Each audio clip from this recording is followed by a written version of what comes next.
have seen what I think are evil spirits who declare themselves to be evil spirits. This demonic-sounding voice came out of her. She spoke multiple languages. She rose out of her chair. They were trying to hold her down. Otherwise, they said she would have risen to the ceiling. And we all have to be open to considering that there's something more here. And if you just exclude all these people and say, well, they're all psychotic individuals or something, they're never going to get the help they need. I'm Dr. Richard Gallagher. I'm a board-certified psychiatrist. I'm also a professor at New York Medical College in psychiatry and on the faculty at Columbia.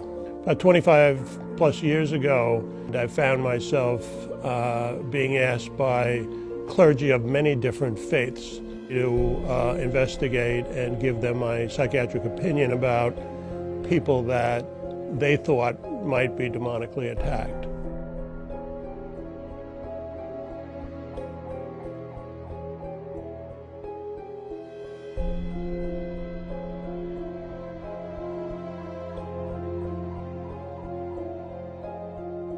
I went into my conversation with this priest a little on the skeptical side, and somewhat to my surprise, he liked that.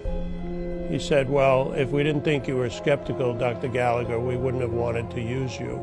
Well, I guess he had heard about me, and that's why he came to ask my opinion about a woman who was claiming that she was beat up by invisible forces. She would even have these bruises spontaneously appear. She appeared to me to be completely sane. And I'd never seen a case like that before. It didn't seem to be explainable on the basis of any medical or psychiatric pathology. She and her husband were devout Catholics, and they believed it was kind of evil spirits. I didn't have a great deal of interest in getting involved in this, but, you know, as a physician, I really don't like the idea of seeing somebody in tremendous pain or tremendous confusion. I was asked to comment whether there could be any psychiatric illness, whether she was being abused, whether this was her imagination, etc.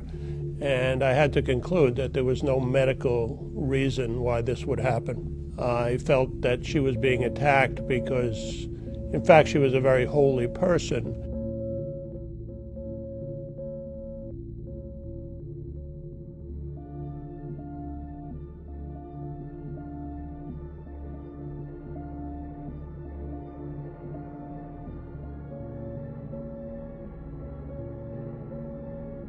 I believe in science. I trained at an American medical school. I use the results of scientific studies every day of my life. I believe in evolution, I believe in the Big Bang, I believe in quantum theory. I just have had a rare window or a rare opportunity to study these things a little more rigorously than most doctors would have. With a possession, you have to have, at least in the Catholic Church, what is called moral certainty.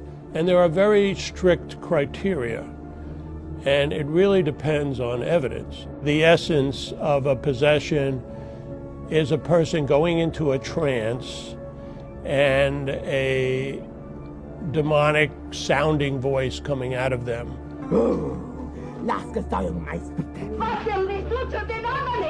Attacking the people, attacking religion, usually using very crude and violent language. Like, leave her alone, she's ours, this type of thing. Superhuman strength, knowing secrets of people that a human being could never know otherwise.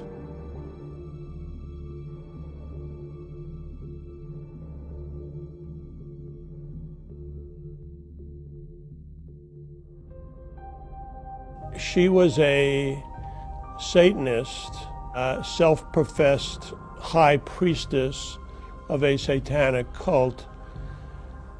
The night before I first met her, I was in my bedroom with my wife at about 3 a.m. and we had 2 cats. And these 2 cats just went completely berserk in a way that we had never seen before. And we were mystified. And the next day, the priest introduced me to Julia. And the first words out of Julia's mouth were, "Well, Doc, how did you like those cats last night?" Now, I'd never met the woman before. She would often tell me how people's parents had died.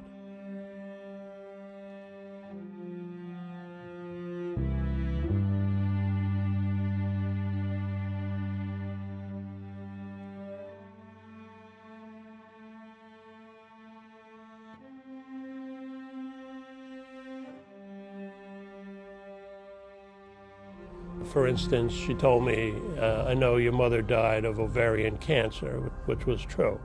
And once I was on the telephone line, on a landline in this case, with the other exorcist. Now remember, Julia was not on the phone conversation. This was not a conference call or anything. We actually knew where she was at the time. She was about 1,000 miles away. And that same voice came in over the phone line. Said the same kind of thing. "She's ours, leave her alone." So I said to the priest, I said, "Did you hear that?" And he said to me, "Yeah, the evil spirit can even interrupt our phone conversation," which I found pretty remarkable. It was pretty creepy, but I also found it pretty remarkable. She was completely demonically possessed. It just doesn't happen out of the blue. It's not like your average person all of a sudden is going to wake up and be possessed. There is pretty much always an explanation. They have turned to evil in a very explicit way. For instance, in Julia's case, the context was obvious. She had turned to Satanism.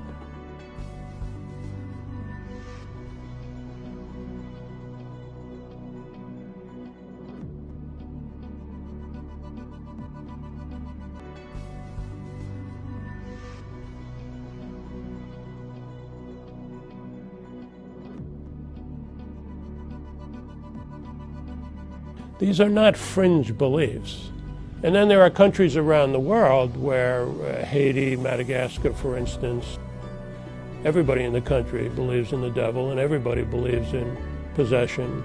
And then throughout history, most cultures, certainly most major religions, they've always had a belief. In fact, they have an official belief in evil spirits and the ability of evil spirits occasionally to attack people.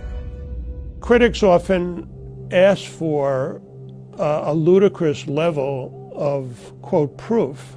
You can't do lab experiments. And in my experience, many critics, they've never seen a genuine case. They've never even spoken to an official exorcist. I don't think that's very scientific of them.